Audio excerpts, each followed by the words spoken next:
Tout le cours des événements et l'analyse des informations reçues montrent que l'affrontement de la Russie avec ses forces est inévitable. Ce n'est qu'une question de temps. Ils se préparent, ils attendent le moment favorable. Maintenant, quelques mots importants, très importants, pour ceux qui seraient tentés de s'ingérer dans les événements en cours.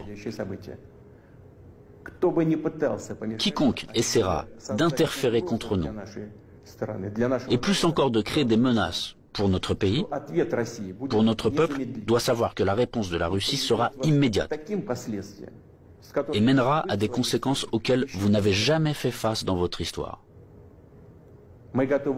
Nous sommes prêts à n'importe quelle évolution de la situation. Toutes les décisions nécessaires à cet égard ont été prises.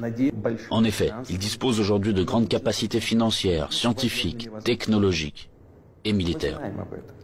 Nous en sommes conscients et nous évaluons objectivement les menaces qui nous sont adressées constamment dans le domaine de l'économie, ainsi que notre capacité à résister à ce chantage impudent et permanent. Je le répète, nous les évaluons sans illusion, de manière très réaliste. En ce qui concerne le domaine militaire, la Russie moderne, même après l'effondrement de l'URSS et la perte d'une grande partie de son potentiel, est aujourd'hui l'une des puissances nucléaires les plus fortes du monde, et elle dispose en outre d'avantages en ce qui concerne un certain nombre d'armes de pointe. Il ne devrait donc faire aucun doute qu'une attaque directe contre notre pays entraînerait une défaite et des conséquences désastreuses pour tout agresseur potentiel qui ont pris l'Ukraine en otage et tentent de l'utiliser contre notre pays et son peuple. Je le répète, nos actions relèvent de l'autodéfense, contre les menaces qui pèsent sur nous et contre un désastre encore plus grave que celui d'aujourd'hui. Aussi difficile que cela puisse être, je vous demande de le comprendre et je vous appelle à la coopération pour tourner au plus vite cette page tragique et avancer ensemble, pour ne permettre à personne de s'immiscer dans nos affaires, dans nos relations, mais les développer de manière indépendante, afin que cela réunisse les conditions nécessaires à la résolution de tous les problèmes et, malgré l'existence de frontières entre les États, nous renforcerait de l'intérieur comme si nous ne formions qu'un. Je crois en cela. Je crois que tel est notre avenir. Je dois également m'adresser aux militaires des forces armées ukrainiennes.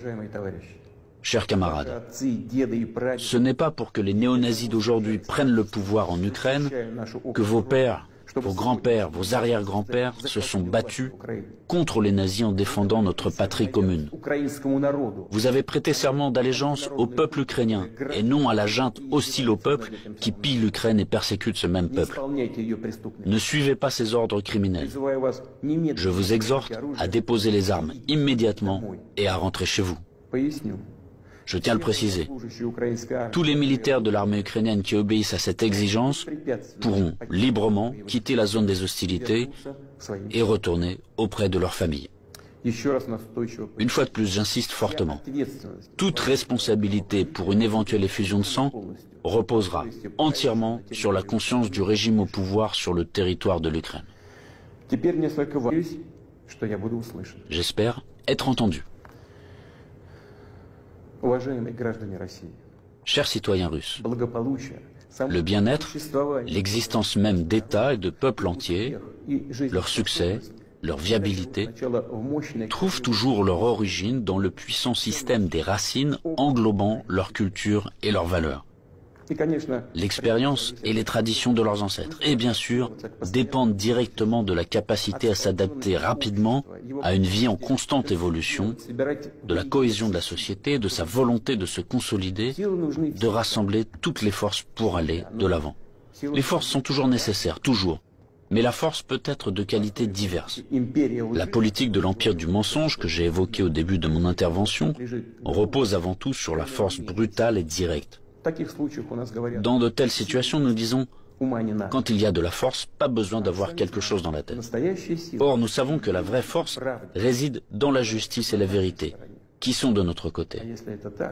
Et s'il en est ainsi, alors il est difficile de ne pas être d'accord avec le fait que c'est la force et la volonté de se battre qui sont les fondements de l'indépendance et de la souveraineté, les fondations nécessaires et uniquement sur lesquelles on peut construire son avenir de manière fiable, construire sa maison, fonder sa famille, sa patrie.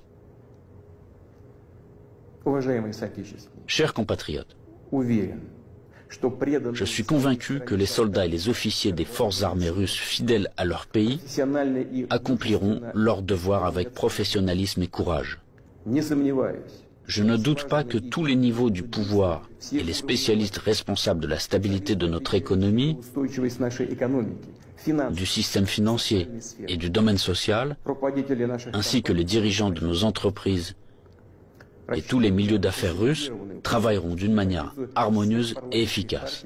Je compte sur une position consolidée patriotique de tous les partis représentés au Parlement et des forces publiques.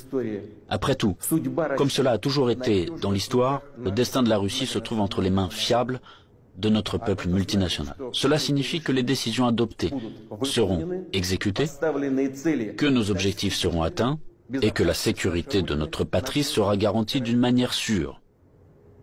Je crois en votre soutien et en la force invincible que nous donne l'amour de la patrie.